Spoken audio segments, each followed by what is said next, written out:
Hello viewers and good evening everyone. मैं हूं फ़खर यूसुफज़ई और यकीनन मेरे साथ आप देख रहे हैं हारिस को। आज हमारा शो इकट्ठा है और आपको पता है कि क्रिकेट का सीज़न चल रहा है, लेकिन उस क्रिकेट के सीज़न में जिस तरीके से रंग में भंग डली है after the Indian defeats from England, तो उससे थोड़ा-सा मज़ा किरकिरा हुआ है। ख़ैर एनीवे, स्क्रीन पे आप देख रहे हैं हमारे साथ एक हमारे इंडियन दोस्त सत्या गोडारा साहब जो है is also joining us from India, और इनसे भी क्रिकेट के हवाले से ही हमारी बातचीत होगी कि क्या हुआ ऐसा कि आज ऑफ कलर काफी नजर आई इंडियन क्रिकेट टीम और उनके प्लेयर्स बड़े डाउन लग रहे थे। आई डोंट नो दैट, हालांकि टॉप के प्लेयर्स उनके साथ पास मौजूद थे, सब कुछ था।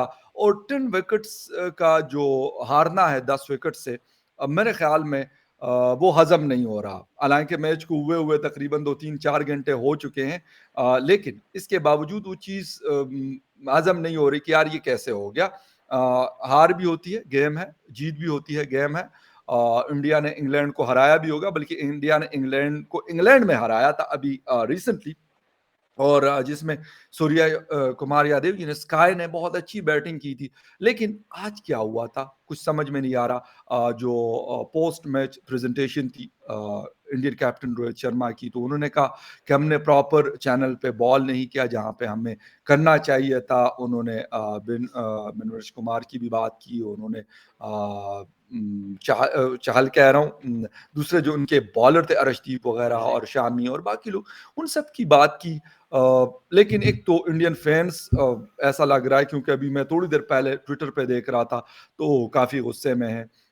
इसके साथ साथ जो इंडियन टीवी चैनल्स हैं वहाँ पे भी एक काफ़ी गुस्सा नज़र आ रहा है। और मेरे ख्याल में हम यहाँ पाकिस्तान में बैठ के, Pakistan already qualified for the final of T20 world cup, लेकिन हमारी भी ये ख्वाहिश थी मेजॉरिटी पाकिस्तानियों की। आज जिनसे भी बात होती थी वो यही कहते थे, किसी मार्केट में, किसी ऑफिस में, कहीं पे भी, तो कहते यार मतलब we want India in a final. ठीक है, ये बात पूरा दिन, बल्कि कल से जब से पाकिस्तान जीता तो उसके बाद यही कहानियां हमें सुनने को मिल रही थी हर तरफ।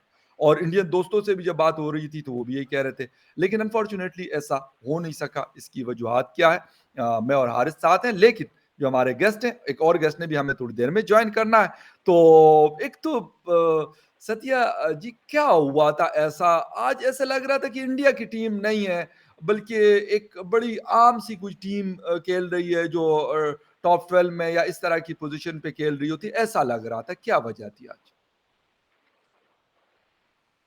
सबसे पहले आप सबको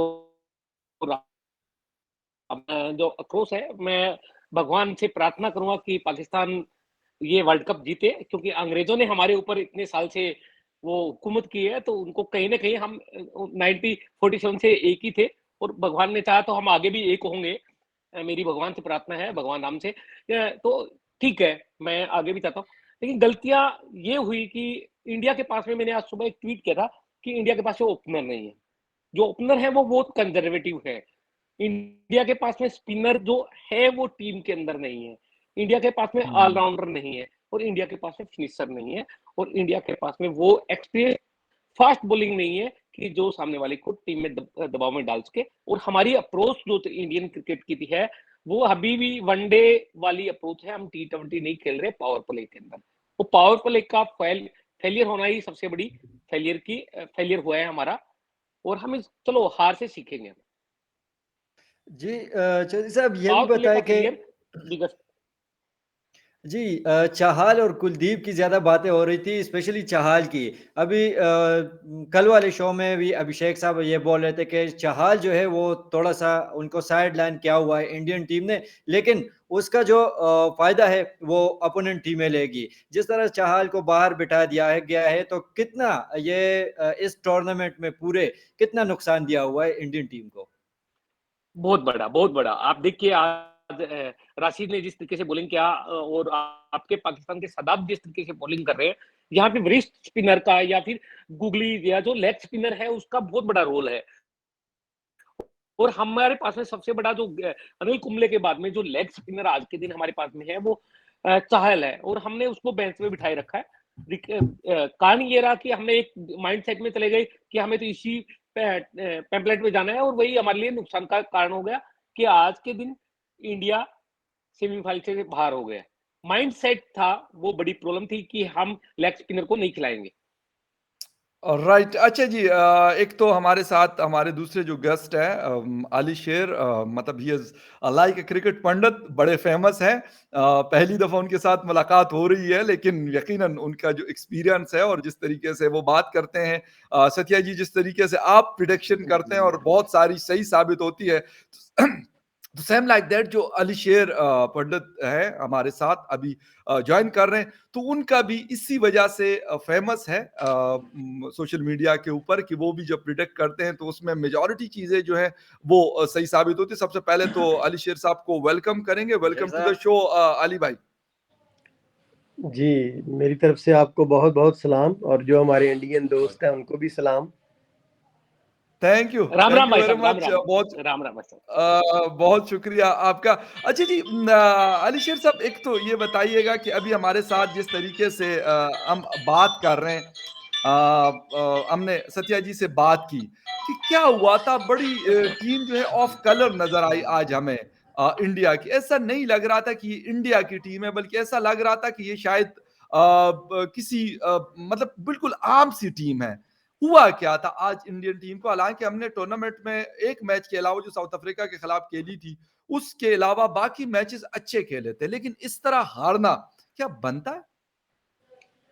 अच्छा, इसमें तो 2 चीज़ें हैं। पहली बात तो ये है कि ये जो टी20 क्रिकेट का मज़ाज है ना, मैं तो अगर किसी टीम की कैप्टेंसी कर रहा हूँ ना, तो मैं तो स्टेट वे अगर के मतलब ख़ासकर जब मैं दूसरे मुल्क में खेल रहा हूँ, तो मैं अगर टॉस जीतूँ, आज मैंने ये नहीं देखा, वैसे मुझे अपडेट कर दीजिएगा कि टॉस किस टीम ने जीता, ठीक है? अगर मैं इंग्लैंड ने टॉस इंडिया ने। इंग्लैंड ने जीता था और अच्छा, अच्छा। बॉलिंग का फैसला किया था। अच्छा, क्योंकि देखें, जब आप किसी दूसरे मुल्क में जाके पहले बैटिंग करते हैं ना, तो 2-3 ओवर तो आपको कंडीशन को असेस करने में लग जाते हैं। इसलिए मैं तो समझता हूँ टी20 क्रिकेट का सीधा फंडा होना चाहिए कि अगर आपने टॉस जीता है तो आप पहले बॉलिंग करें, क्योंकि जब आप सेकंड बारी में बॉलिंग हाँ, इस तरह की कोई पिच ना हो जो मतलब बहुत रफ पिच, जिस तरह की इंडियन में पिचेस होती हैं कि स्पिन बहुत ज्यादा, बॉल टर्न जी। बहुत ज्यादा होना शुरू हो जाता है। अदरवाइज तो टी20 क्रिकेट में चूंकि नई बॉल से आपने कंडीशन असेस करनी होती है, तो बेहतर यही होता है कि आप पहले बॉलिंग करें, ताकि जब आपने बैटिंग करने आना है दूसरे पार्ट में, तो आपको कंडीशन का उनकी बैटिंग देख के आइडिया हो चुका होता है कि इस विकेट में कितनी सीम है, कितना टर्न है। तो एक तो इंडिया वो जो 1-2 ओवर शुरू में असेस करने में गया, एक विकेट गिर गई, वो टॉप से स्कोर नहीं कर सके, जी। ठीक है। दूसरा जो बात है कि इंडिया का जो कलर है वो नजर नहीं आया। उसकी वजह जो है ना, इंडिया की बिल्कुल। बॉलिंग लाइन है। ये जो इंडिया के बॉलर्स हैं, स्पेशली जो इनके फास्ट बॉलर थे, स्पिनिंग की तो चलो कंडीशन नहीं ना मिली, जब आपको स्पिनिंग कंडीशन नहीं मिले, आप उनकी कैसे जो है ना वो जज कर सकते। लेकिन इंडिया के जो फास्ट बॉलर्स है ना, वो थोड़े से कंडीशन के मोहताज थे।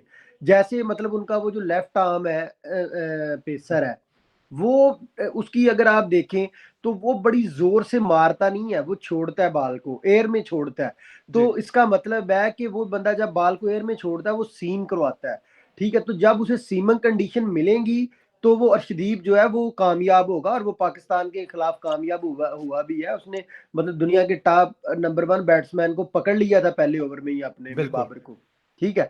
लेकिन जिधर कंडीशन थोड़ी सी सीमिंग कंडीशन नहीं होगी, यूज पिच होगी, तो उधर वो मतलब स्ट्रगल करेगा। और इंडिया के जो मोस्टली बॉलर्स थे, इनमें से वो सीमर थे, खा वो शामी है, खा वो अर्शदीप है, ठीक है, और बुरेश्वर का तो मतलब वो तीनों सीमर थे। अब जो कंडीशन थी वो परफेक्ट, कुछ सीमिंग नहीं थी, आपको बॉल को हाइट मारना पड़ना था।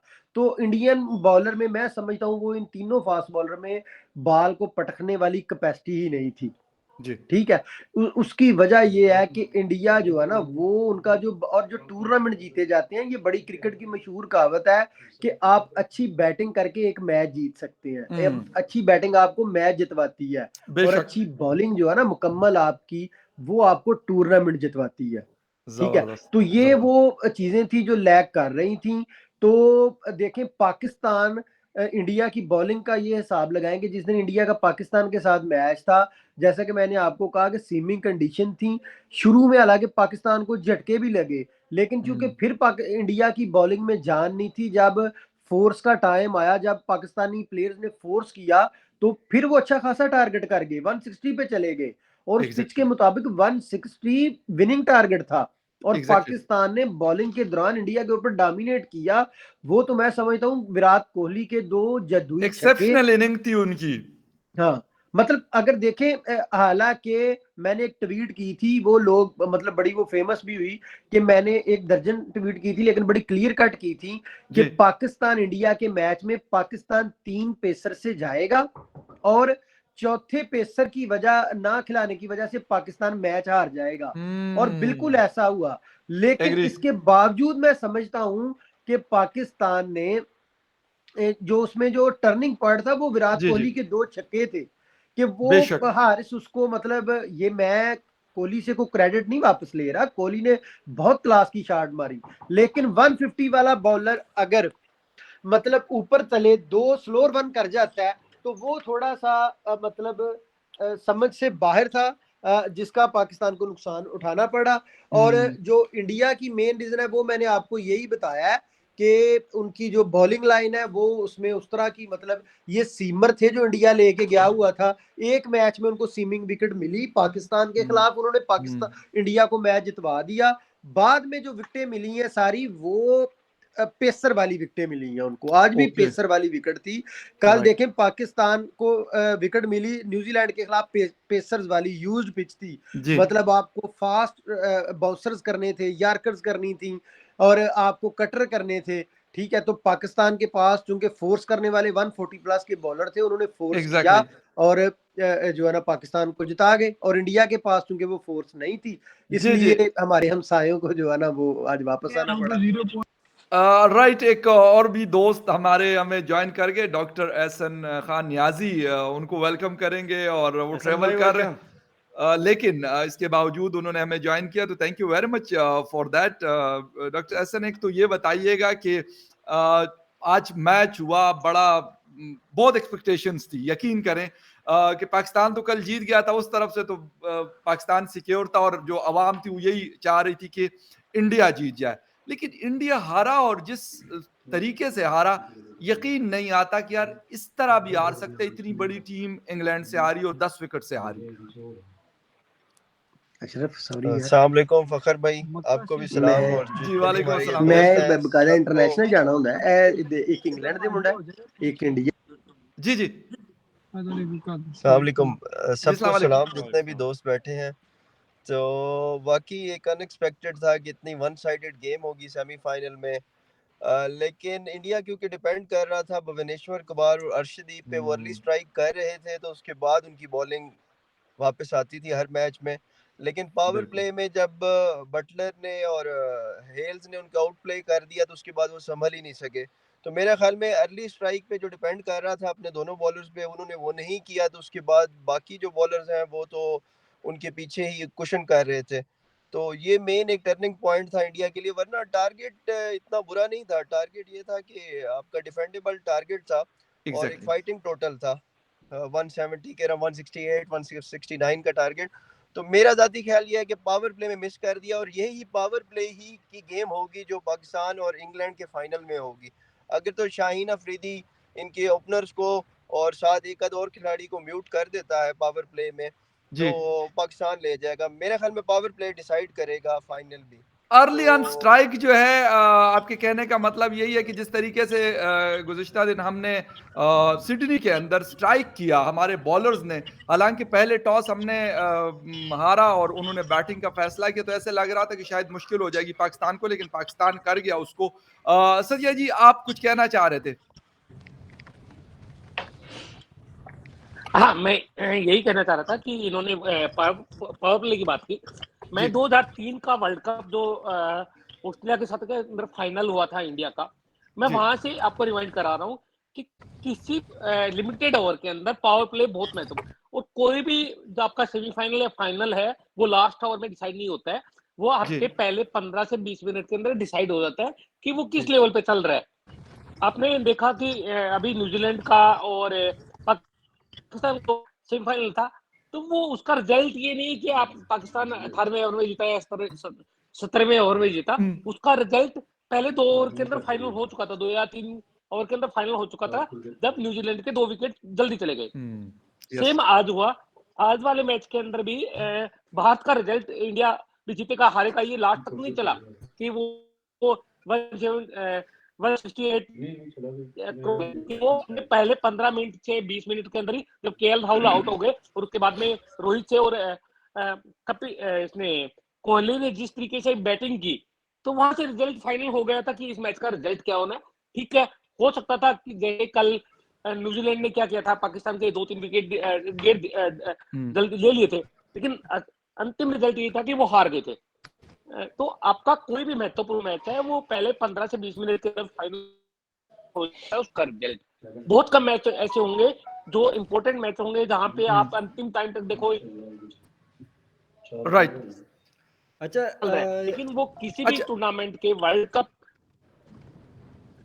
अच्छा, आपकी ऑडियो में हमें सत्या जी थोड़ी सी प्रॉब्लम आ रही है, लेकिन डॉक्टर एहसन खान, एक तो ये बताइए, क्योंकि आप क्रिकेट खुद खेलते भी हैं और बहुत शौक रखते हैं, हालांकि एहसन जो है बाय प्रोफेशन डॉक्टर है और दिल का डॉक्टर है, कार्डियक सर्जन है, लेकिन आपको क्या लगा कि कल हमारे साथ एक इंडियन जर्नलिस्ट बैठे हुए थे, बल्कि डिलीट में वो मैच को कवर करने के लिए वहीं पे मौजूद थे, वो ये बता रहे थे कि इंडिया का जो टाकरा है इस वक्त, एक साउथ अफ्रीका के साथ बड़ा मैच आया था, पाकिस्तान से हम जीत गए थे, लेकिन और इसके बाद कल इंग्लैंड से, यानी आज की वो बात कर रहे थे, तो कहते हैं कि टफ टाइम मिलेगा इंडिया को। क्या ऐसी चीजें थी कि रोहित शर्मा 11 नहीं कर सकी? क्या टीम सिलेक्शन में प्रॉब्लम थी? हालांकि हमने अपनी टीम के ऊपर बहुत ज्यादा ले दे की और काफी क्रिटिसाइज किया हम सब लोगों ने कि हमारी टीम सिलेक्शन सही नहीं है, और फिर मोहम्मद वसीम को डाला गया, मोहम्मद हारिस को डाला गया, उससे शायद लगता है कि हमारी टीम बैलेंस नजर आई थोड़ी सी। तो रोहित शर्मा 11 या ड्रेविड ने क्या कौन सी ऐसी गलती की जिसकी वजह से आज सेमीफाइनल में वो हारे? मैं आपको फखर साहब एक बात बताऊं, ये सारी अब बातें उठेंगी सिलेक्शन पे भी, रोहित शर्मा की कैप्टनसी पे भी उठेगी। मेरा जाती ख्याल ये है, ये सारा डिफरेंस एक ही था, एमएस धोनी के बाद इंडिया की जो जितनी भी लाइनअप है उसको स्ट्रगल इस वजह से करना पड़ रहा है कि ये सारी साइकोलॉजिकल गेम है, मेंटल स्ट्रेंथ की गेम है। इंडिया जो टूर्नामेंट जीतता भी रहा है, उस बॉलिंग से जो वीकेस्ट बॉलिंग लिंक था उसके साथ सिर्फ एमएस धोनी के गिमिक्स की वजह से हर मैच में 1 या 2 विकेट्स ऐसे होते थे जो उनकी फील्ड प्लेसमेंट, बॉलर की रोटेशन या एक प्लॉय जो होता था, ट्रैप करते थे वो बैट्समैन को, वो उसकी वजह से होते थे। तो आप चाहे ब्लेम किसी को भी दे दें, लाइन ये वही लाइन है जो जीतती आ रही है, बैटिंग लाइन, और इतनी टैलेंटेड है कि हर एक बैट्समैन के ऑल्टरनेटिव एक बैठा हुआ है उसी के लेवल का, उनको समझ भी नहीं आ रही। मेरा जाती ख्याल ये है कि इनको उस तरह का ब्रेनियक कैप्टन नहीं मिल पा रहा जो कि इस टीम को कैरी करे, क्योंकि आप देखें गोरे की जो मेंटल स्ट्रेंथ है ना, वो प्रेशर को जिस तरह हैंडल करते हैं एशियंस नहीं कर सकते किसी भी फील्ड में, चाहे हमारी फील्ड हो, क्रिकेट हो, किसी भी हो। आप देखें बटलर को कितना 170 का टारगेट था, वो किस तरह रिलैक्स था, उसको एक वक्त में भी आपको नजर नहीं आया कि उसने पैनिक किया हो या उसने ओवरवेलमिंग हिटिंग की हो। तो आपको उस दिमाग को मीटअप करने के लिए ना उसी लेवल का कप्तान चाहिए जो उसको कर सकता है। और बड़ी इंपॉर्टेंट बात है। जी जी जी जी हारिस, अलीशेर साहब आप भी बताइएगा, और एहसन साहब आपसे भी है, आपने एमएस धोनी की बात की यार। एमएस धोनी वो तो मेरे ख्याल से कि ना तो आया था एमएस धोनी से पहले, ना अभी एमएस धोनी के बाद कोई आएगा। जिस तरह से वो टीम को लेके चला, फिर उन्होंने हम अक्सर शोज में बात करते रहते कि एमएस धोनी ने लीडर्स बनाए हैं, प्लेयर्स नहीं बनाए, वो उन्होंने लीडर्स बनाए। लेकिन वो जो जर्म्स है, जो कैप्टेंसी जिस तरह से वो करते थे, रोहित शर्मा की आप बात करें, विराट कोहली की बात करें, तो इन दोनों की कैप्टेंसी के पीछे बहुत लंबा कैरियर है। 2003-2007 से ये क्रिकेट खेल रहे। हमारे बाबर आजम का चलो हम उनको क्रिटिसाइज कर रहे थे इस वर्ल्ड कप में, लेकिन उनका कैरियर इतना लंबा नहीं है जितना इन दोनों का है। तो आज क्या क्या गलतियां हुई, क्योंकि 152 पाकिस्तान ने चेज किया था लास्ट वर्ल्ड कप में इंडिया के खिलाफ, और आज फिर वही हुआ, 168 चेज हुआ बिना किसी विकेट लिए। तो बॉलर जो है ये वही बॉलर्स है जो इस टूर्नामेंट में अच्छा परफॉर्मेंस दिया है। और आज जितने शामी को देख ले, अर्शदीप को देख ले, भुवनेश्वर कुमार को देख ले, आज स्विंग भी मिल रहा था, सब कुछ हो रहा था, लेकिन फिर भी वो फ्लॉप हुए। तो क्या अटैक किया इंग्लिश टीम ने, उस वजह से प्रेशराइज हुए या और कोई वजह थी? देखिए मैंने वही बात की कि जो नॉकआउट गेम्स होती है ना, ये हाई प्रेशर गेम्स होती हैं। इसमें आपको हर बॉल पे प्रेशर हैंडल करना होता है, बॉलर्स की रोटेशन करनी होती है और आउट ऑफ बॉक्स सोचना होता है। आप जितना भी देख लें, अब मैं 92 के वर्ल्ड कप की अगर मिसाल दूंगा तो इंग्लैंड तकरीबन वो मैच ले गया था फाइनल, वो इमरान खान ने वसीम अकरम को रीइंट्रोड्यूस किया, वहां पे एलन लैम्ब की विकेट गिरी और 2 विकेट इकट्ठे स्ट्राइक हुए, उसके बाद वो गेम पलट गई। अगर वो मेरा ख्याल हमारा जो राब्ता है, क्योंकि एहसन खान ट्रैवलिंग कर रहे हैं, तो इसकी वजह से शायद सम टाइम अगर उनका राब्ता हमसे टूट जाता है तो अली शेर भाई आप देखेंगे कंटिन्यू ना, करें जी। अच्छा, इंडियन जो एशियन आपने टीम्स को आउट ऑफ बॉक्स सोचना पड़ेगा बड़े मैच के लिए, ओके जो जबकि आपके जितनी ये जो आपकी जो नॉन एशियन टीम है, साउथ अफ्रीका है, इंग्लैंड है, ऑस्ट्रेलिया, ये ऑलरेडी इनकी ग्रूमिंग ऐसी है, इनका ब्रॉटअप ऐसे है कि ये ऑलरेडी मेंटली स्ट्रांग है। अगर ये अपना कन्वेंशनल प्लान भी फॉलो करते हैं तो ये उसको एग्जीक्यूट कर देते हैं। एग्री हमारा मसला ये है कि हम सब एक बांग्लादेश, इंडिया, पाकिस्तान, हम उस चीज को हैंडल नहीं कर सकते। इंडिया की टीम तो आउट क्लास है, इसमें कोई दूसरी राय नहीं है, लेकिन उनको, मेरा ख्याल ये है कि उनको इंटरनेशनल एक्सपोजर के लिए दूसरी लीग्स खेलनी पड़ेगी। बिल्कुल हर वर्ल्ड कप में सेम स्टोरी है, अब थोड़ा सा ना अपना एक सॉफ्ट साइड उनको लानी पड़ेगी, दूसरों के साथ इंटरमिंगल होना पड़ेगा। ओके अब जो पाकिस्तान वाला मैच है वो भी तो वन साइडेड तो नहीं, वो तो Pakistan one sided 17 over game में पाकिस्तान रहा वहां पे, वो तो आखिरी 3 ओवर में गेम पलट गई। तो ये भी हम नहीं कह एग्जैक्टली सकते। तो जब तक इनका या एक्सपोजर नहीं होगा दूसरे बॉलर्स के, क्वालिटी बॉलर्स के अगेंस्ट, तो मेरा नहीं ख्याल ये कोई टूर्नामेंट जीत सकेंगे, चाहे आप 2 कैप्टन और जबरदस्त, चेंज कर लें। बहुत इंपॉर्टेंट पॉइंट आपने रेस किया है, लेकिन अली शेर साहब से भी पूछेंगे और यकीनन जाएंगे जो हमारे दूसरे इंडियन दोस्त ने हमें ज्वाइन किया, सत्या गुडारा साहब ने, उनसे भी बात करेंगे। सत्या जी आप बिल्कुल रिस्पॉन्ड कीजिएगा, लेकिन अली शेर साहब से थोड़ा सा मैं टेक लूंगा कि वो क्या कह रहे हैं कि वाकई ऐसा है। और एक मैं इसके साथ एक छोटा सा क्वेश्चन ऐड करूंगा, आईपीएल ने इंडियन क्रिकेट को नुकसान दिया या फायदा दिया? सत्या जी आपसे भी और अली शेर साहब आपसे भी। पहले अली शेर साहब आप। अच्छा, ये जो आप MS धोनी की बात कर रहे हैं ना, जी इसमें जी तो कोई डाउट ही नहीं है कि MS धोनी टैक्टिकली बहुत ही स्ट्रांग कैप्टन था। जी जी और जो चीज़ें आपकी पूरी एनालिस्ट की टीम बाहर बैठ के बास टीमों को कैलकुलेशन करके देती है ना कि ये मैचअप्स हैं, ये आपने इन बैट्समैन के ऊपर ये वाले बॉलर यूज़ करने हैं इस मौके के ऊपर। जी MS धोनी का एडवांटेज इंडिया को ये था कि वो चलता फिरता ग्राउंड में कंप्यूटर होता था, वो उधर ही बैठ के कैलकुलेशन कर लेता था कि मुझे किस बैट्समैन के ऊपर किस बॉलर को यूज करना है, इस टाइम बैट्समैन के माइंड में क्या चल रहा है। ये बैट्समैन जो है ना, ये इनसाइड आउट मारने जाएगा तो मैं इसके ऊपर कौन सा बॉलर लेके आऊं कि गैप बने और ये LBW हो या ये जो है ना एज दे स्लिप्स में। तो उसकी जो फील्ड प्लेसमेंट थी वो तो आपको मानना पड़ेगा कि वो बहुत जबरदस्त कैप्टन था। और इस तरह के, जिस तरह के कुछ प्लेयर्स आप कहते हैं कि कभी कभी पैदा होते हैं, इस तरह के कुछ कैप्टन भी कभी कभी आते हैं। अच्छा, दूसरी बात अब जो इंडिया की, कि अब हम अगर ये कह दें कि उनके पास कैप्टन अच्छा नहीं रहा, तो अब वो ये जो मौजूदा कैप्टन है ये भी कोई धोनी के लेवल के नहीं, लेकिन ये भी मतलब बाकी कैप्टन के कंपैरिजन में बेहतर कप्तान है।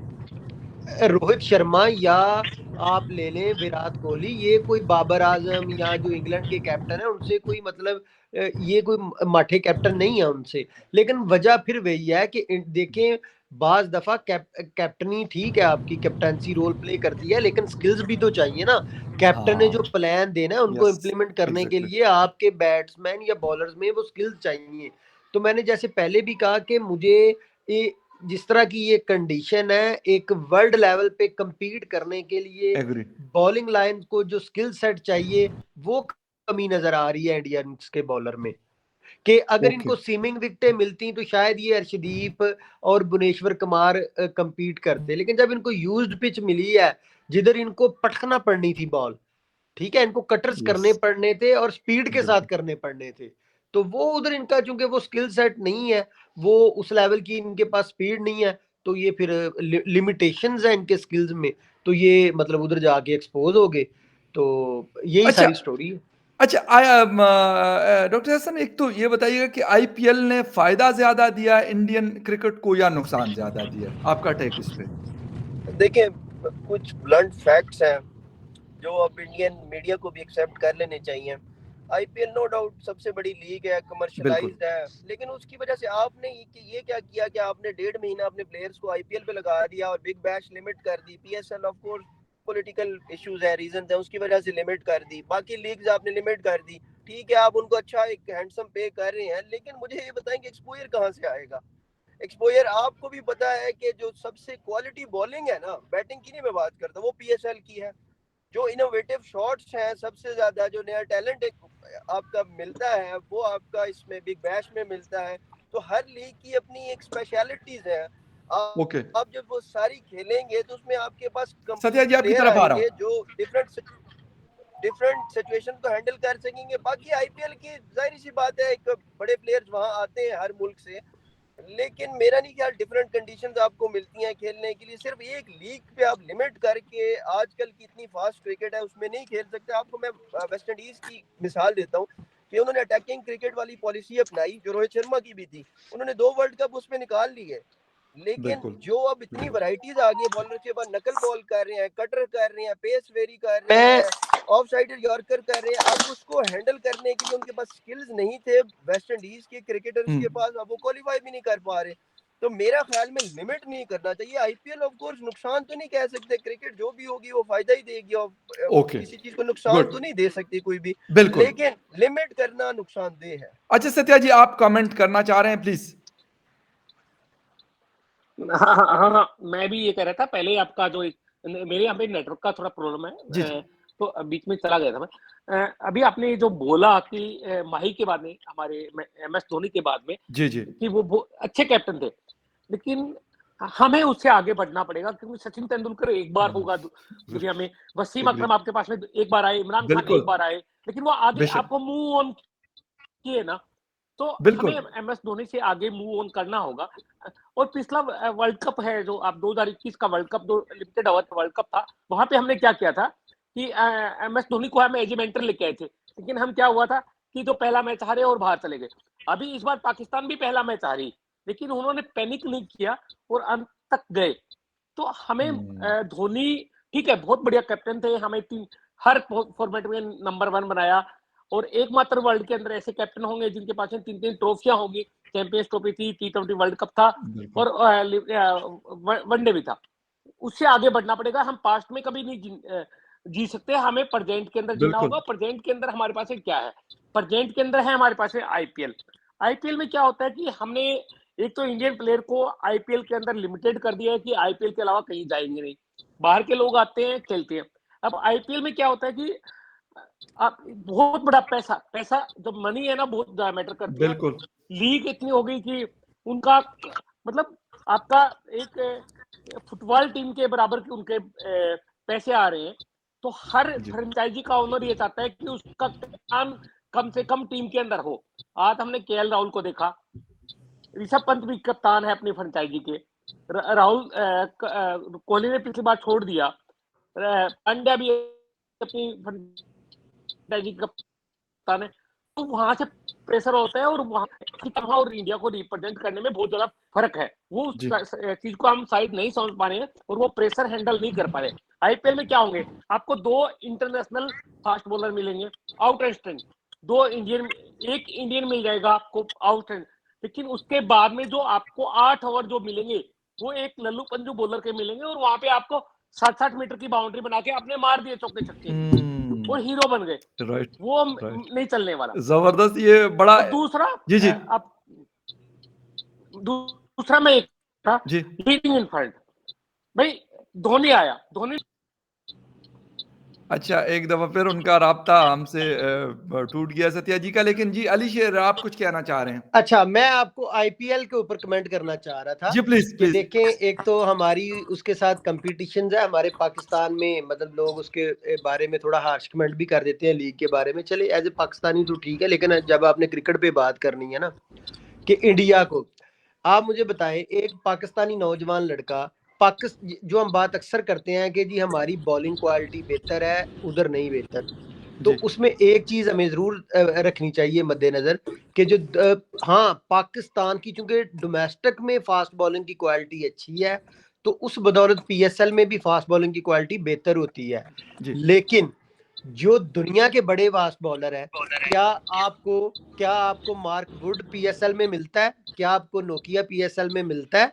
क्या आपको रबादा पीएसएल में मिलता है? क्या आपको पैट कमिंस पीएसएल में मिलता है? क्या आपको ये, अगर बीइंग ए यंग प्लेयर, तो फिर आपको जो दुनिया के बड़े फास्ट बॉलर्स है ना, वो आपको आईपीएल में ही मिलते हैं, ठीक है, वो आपको पीएसएल में नहीं मिलते। हाँ, पाकिस्तान का डोमेस्टिक ये वो है जो हकीकत है, और हमें हकीकत से इनकार नहीं करना चाहिए। एक चीज, दूसरी बात, अभी आपने मतलब जो सवाल उठाया था, आपने कहा था कि क्या आईपीएल जो है ना वो नुकसान पहुंचा रही है क्रिकेट वाइज। तो देखें, जो क्रिकेट डेवलप होती है ना, जो प्लेयर्स डेवलप होते हैं, वो कभी भी T20 फॉर्मेट में डेवलप नहीं होते, और आईपीएल भी एक T20 टूर्नामेंट है। अब आपको देखना ये है कि क्या इस आईपीएल की वजह से इंडिया का जो बाकी डोमेस्टिक स्ट्रक्चर है, जो उनका 3 डे टूर्नामेंट्स हैं या 4 डे टूर्नामेंट है, वो इफेक्ट हो रहे हैं? क्या उनकी तादाद कम हुई है, या क्या उन टूर्नामेंट्स में मतलब प्लेयर के ऊपर कोई इफेक्ट आया है? तो नहीं, वो पॉजिटिव इफेक्ट आया है। आईपीएल का पैसा आने की बदौलत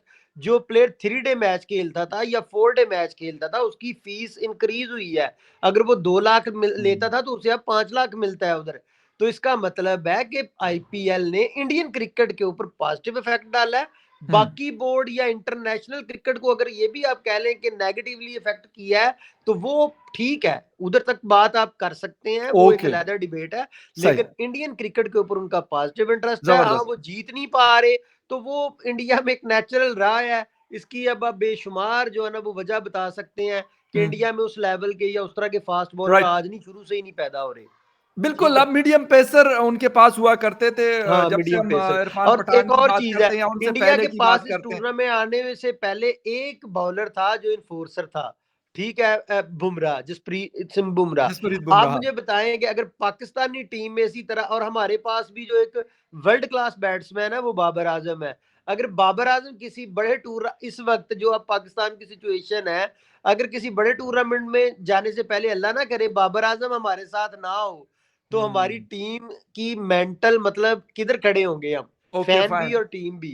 तो इंडिया भी बुमराह के बगैर आया था वर्ल्ड कप में, तो दूसरा वैसे ही उनके पास कमी है। तो ये चीजें हैं जो मतलब इंडिया को अली एक चीज़ और थोड़ा सा एहसन से भी खैर पूछूंगा, क्योंकि संडे को हमने फाइनल खेलना है उसी टीम के खिलाफ जिसने आज मैं ये कहूंगा कि इंडिया को एक बहुत बड़े मार्जिन के साथ हराया, और ऐसा लग रहा था कि ये 168 या 169 नहीं चेस करे, बल्कि शायद ऐसा लग रहा है कि 50 या 60 स्कोर चेस कर रहे हैं, जिस माइंडसेट के साथ वो लोग बैटिंग कर रहे थे।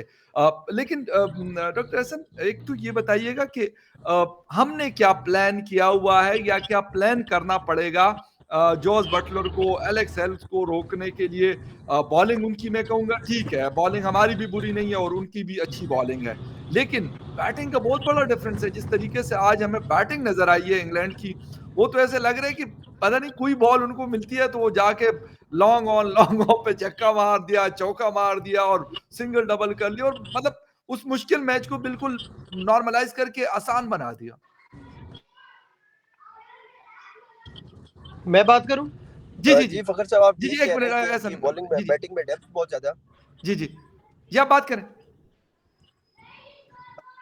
बैटिंग में उनकी डेप्थ बहुत ज्यादा है और सारी मैच विनर्स हैं, और सबके पास हिटिंग एबिलिटी भी है, बटलर से लेकर हेल्स, लिविंगस्टन, फिर आपकी मोइन अली, स्टोक्स, तो ये सारे ही मैच विनर्स हैं। लेकिन देखिए, मैं ये कह रहा हूँ कि वेरिएशन पाकिस्तान की बॉलिंग में इतनी कैपेसिटी है कि वो वेरिएशन कर सके। अब आपने लास्ट मैच देखे तो एलन फिन ने भी इसी तरह ही स्टार्ट लिया था जिस तरह बटलर और हेल्स ले रहे थे। Yes exactly. तो उसमें वो लिया उन्होंने इसीलिए था कि इंटेंट दिखाया था कि शाहीन शायद दबाव में आ जाएंगे, लेकिन शाहीन ने पीछे जाने की बजाय अगली दोनों ही बॉलें इन स्विंग उनको की है, बिल्कुल लेट इन स्विंग की है, तो वो दोनों ही बॉलें उनको तकरीबन आउट कर लिया था उन्होंने। तो मैं ये कह रहा हूँ कि हमारी बॉलिंग के पास भी इतनी कैपेसिटी है, आप राइट ऑफ नहीं कर सकते इनको, इनकी बैटिंग देख के इंग्लैंड की। तो मेरा ख्याल में अगर वेरिएशन करें और अच्छी, और पाकिस्तान की अगर बैटिंग थोड़ा सपोर्ट करे, 20-30 रन और ऊपर की कैपेसिटी रखे अपने अंदर, इंटेंट दिखाए आखिर तक, तो एक अच्छा मैच होगा। मेरा जाती ख्याल ये है कि पावर प्ले में पकड़ने का चांस है पाकिस्तान के पास बनिस्बतन आज के, क्योंकि उन्होंने तो पहले से ही प्रेशर में डाल दिया और लाइन लेंथ खराब हो गई। बिल्कुल अलीशर भाई, आप एक तो आपसे मैं ये भी पूछ वो भुवनेश्वर कुमार ऑफ स्टंप से बाहर निकल गए थे जब उनको हिट्स लगने लगी, तो हाँ दोनों टीमों की बॉलिंग का डिफरेंस है। तो पाकिस्तान के पास 4 स्ट्राइक बॉलर्स हैं। मुझे अगर मैं ऑपोजिशन हूं तो मैं ये जरूर देखूंगा कि मैं किसको टारगेट करूंगा।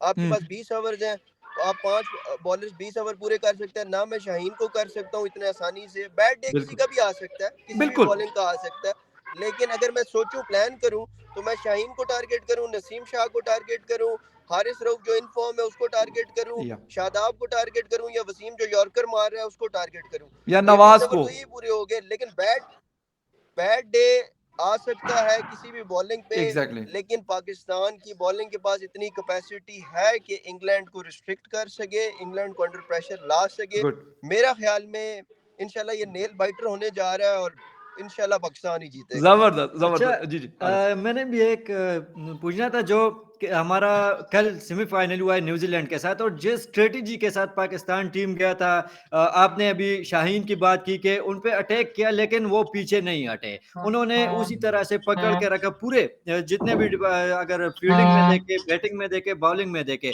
तो शुरू से बिल्कुल मैच के स्टार्ट से पाकिस्तान का हाथ जो है वो ऊपर था न्यूजीलैंड के, और आखिर तक मैच जीतने तक, मैच खत्म होने तक उनको उसी तरह से पकड़ के रखा।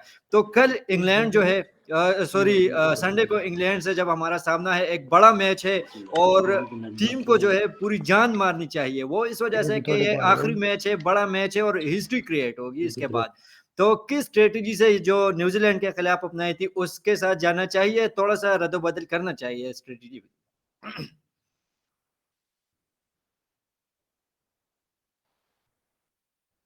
पड़ेगी। इधर तो जो इंटेंट जिस तरह बाबर और रिजवान का था ना, वो अच्छा इंटेंट था। 55 बने उनके लिहाज से बहुत ज्यादा है हमारे लिहाज से, क्योंकि हमारा मिडिल ऑर्डर इस तरह का नहीं है जिस तरह बाकी इंग्लैंड वगैरह का। लेकिन मेरा जाती ख्याल ये है कि जिस तरह का उनका न्यूजीलैंड वाला इंटेंट पावर प्ले में था ना, वो थ्रू आउट अब रखना पड़ेगा। वो बीच में स्लो डाउन होने की गुंजाइश नहीं है पाकिस्तान के पास, क्योंकि यहाँ पे अगर पाकिस्तान बहुत अच्छी बॉलिंग भी करेगा तो 170 के अंदर लिमिट मेरा जाती ख्याल है। देखें क्या होता है, लेकिन मेरा ख्याल में 170 जो है ना, वो इंग्लैंड के लिए कोई बहुत बड़ा टारगेट नहीं है। तो इसलिए 152 में आप पाकिस्तान ने रिस्ट्रिक्ट कर लिया अच्छी बॉलिंग करके, तो आपको थोड़ा सा उसको सरप्लस में जाना पड़ेगा उस स्ट्रेटजी को। आपको जो अपना बैटिंग इंटेंट है वो थ्रू आउट वो मोहम्मद हारिस वाला रखना पड़ेगा। सिर्फ पावर प्ले के बाद स्लो डाउन नहीं करनी पड़ेंगी चीजें, या किसी भी फेज पे स्लो डाउन नहीं करनी पड़ेंगी चीजें। और मेरा जाती ख्याल है कि बॉलिंग वेरिएशन बड़ी इंपॉर्टेंट है, कि आप बॉलर फौरन चेंज करते रहें, फ्रीक्वेंटली चेंज करें बॉलर्स, ताकि इंग्लिश जो बैट्समैन है वो सेट ही ना हो सके उस लाइन लेंथ पे। तो वेरिएशन संभलने का मौका नहीं देना। जी संभलने का। और बाबर की कैप्टनसी पे, बाबर नो डाउट बहुत बड़ा प्लेयर है, कैप्टनसी में बहुत इंप्रूवमेंट की गुंजाइश है, तो वो ओवर द टाइम सीखेगा, थोड़ा आउट ऑफ बॉक्स उसे सीखना पड़ेगा। लेकिन बहुत बड़ा मैच होने जा रहा है, इसमें कोई शक नहीं है। प्रेडिक्शन देना बहुत मुश्किल है। ऑफ कोर्स दुआएं भी हैं पाकिस्तान के लिए, बिल्कुल बिल्कुल बिल्कुल पाकिस्तान के लिए। बिल्कुल doctor Hasan, thank you very much. आपने शो ज्वाइन किया, आप ट्रैवलिंग कर रहे हैं, लेकिन इसके बावजूद कल क्योंकि हमारी बात हुई थी और मुझे नहीं पता था कि आप ट्रैवल करेंगे, लेकिन एनीवे बहुत अच्छा लगा आपके साथ। तो होपफुली कल या फिर परसों अगर टाइम होगा तो थैंक यू, बहुत शुक्रिया आपके टाइम का। लेकिन अली शेर साहब हमारे साथ रहेंगे और शुक्रिया जी, सबको सलाम, थैंक यू वेरी मच। अच्छा अली शेर साहब, एक तो ये बताइएगा कि परसों के लिए पाकिस्तान के पास क्या प्लान होना चाहिए? अगर टॉस जीतता है या हारता है, बैटिंग करे, फील्डिंग करे, क्या करना चाहिए जो मेलबर्न का क्रिकेट ग्राउंड है उस पे? अच्छा, पहली बात, अगर पाकिस्तान परसों टॉस जीतता है जी, तो मेरे मुताबिक पाकिस्तान को जैसी भी पिच है पहले बॉलिंग करनी चाहिए, ठीक है। उसकी वजह यह है कि पाकिस्तान की अगर मैं पहले नेक टू नेक उनके साथ कंपैरिजन कर दूं ना, दोनों टीमों का नेक टू नेक, तो देखें जो इंग्लैंड की बैटिंग लाइन है ना, वो पाकिस्तान से हर लिहाज से बेहतर है। मतलब T20 क्रिकेट के मिजाज के हवाले से उनके जो ओपनर्स हैं वो पाकिस्तान के ओपनर से बेहतर है, उनके जो मिडिल आर्डर्स हैं वो हमारे मिडिल आर्डर से बेहतर है, और उनके फिनिशर जो है वो हमारे फिनिशर से बेहतर है। मतलब आप जिधर से मर्जी पकड़ के देख लें, जिस मर्जी पोर्शन को उठा के देख लें, उनकी जो बैटिंग लाइन है वो हमसे ज्यादा अच्छा। एक चीज, और दूसरा बैटिंग डेप्थ की बात बताता हूँ। सिर्फ पाकिस्तान नहीं, मैंने दुनिया में आज तक कोई इंटरनेशनल क्रिकेट टीम नहीं देखी जिसके 11 प्लेयर जो टीम में खेल रहे हो। मैं वैसे स्टैट पे बात नहीं करता और शायद कभी करूं भी नहीं, लेकिन ये बड़ा इंटरेस्टिंग स्टैट है इसलिए आपसे कर रहा हूं। जी जी दुनिया की वाहद टीम, शायद कोई मुल्क दोबारा दुनिया इस तरह की टीम बना ही ना पाए जिसके 1 नंबर से लेके 11 नंबर के प्लेयर तक सारे ही फर्स्ट क्लास क्रिकेट में सेंचुरी बनाने का एजाज रखते हैं। वो आज प्लेइंग 11 थी जो इंग्लैंड की खेली है इंडिया के खिलाफ। अगर वुड आ जाता तो फिर ये स्टैट नहीं था होना, लेकिन चूंकि वुड की जगह आज था वो क्रिस जॉर्डन, बिल्कुल तो क्रिस जॉर्डन को भी मैंने चेक किया तो उसका भी 166 बेस्ट है फर्स्ट क्लास क्रिकेट में। ठीक है, तो ये दुनिया की पहली प्लेइंग 11 जिसके 11 के 11 प्लेयर फर्स्ट क्लास क्रिकेट में मतलब सेंचुरी। और जो 10वें नंबर पे आ रहा है राशिद, उसकी तो मेरा ख्याल है को 10 सेंचुरी है फर्स्ट क्लास क्रिकेट में। बिल्कुल ठीक है, क्रिस वोक्स आएगा 11वें नंबर पे, तो वो तो पाकिस्तान के खिलाफ याद है जब हम पैनाडेमिक में गए थे तो बड़ा मशहूर उसने टेस्ट मैच जितवा दिया था इंग्लैंड को। बिल्कुल ठीक है, एग्जैक्टली तो बिल्कुल। बाकी तो है ये वो है जिन्होंने सबसे नीचे बैटिंग करने आना है 10वें और 11वें नंबर पे। बाकी तो जो उनके आपको पता है वो सारे आपको अच्छा, तो बैटिंग तो उनकी हर हवाले से हमसे बेहतर है। बिल्कुल अब आप कंपैरिजन करें बॉलिंग का, जो उनका स्पिन अटैक है और जो हमारा स्पिन अटैक है वो तकरीबन सेम है, बल्कि राइट हमारे उनके पास एक कोई अच्छा लेफ्ट आर्मर नहीं है, हमारे पास एक लेफ्ट आर्मर भी है, लेकिन आप सेम कहें क्योंकि उनके पास जो है ना एक बॉलर है उनका वो लिविंगस्टन। जी जी मैं आपको वार्न कर रहा हूं, अगर विकेट में स्पिन हुई तो पाकिस्तानी इस तरह के बॉलर्स के आगे स्ट्रगल करता है। ये जो बॉलर्स होते हैं ना जिनके पास स्किल्स होते हैं, वैरायटी होती है, बिल्कुल मतलब वो दोनों तरफ टर्न करता है, वो ऑफ स्पिन भी कर लेता है, लेग स्पिन बिल्कुल भी करता है, और पाकिस्तान इस तरह के बॉलर्स के आगे फंसता है। यानी मेरे, लेकिन मैं फिर भी इवन मार्क्स दे रहा हूं कि पाकिस्तान का स्पिन अटैक और इंग्लैंड का स्पिन अटैक बराबर है। हमारे ओके पास भी 3 स्पिनर है, उनके पास भी हैं, चलें आप बराबर इक्वल कह लें। राइट अब बात आती है बॉलिंग की।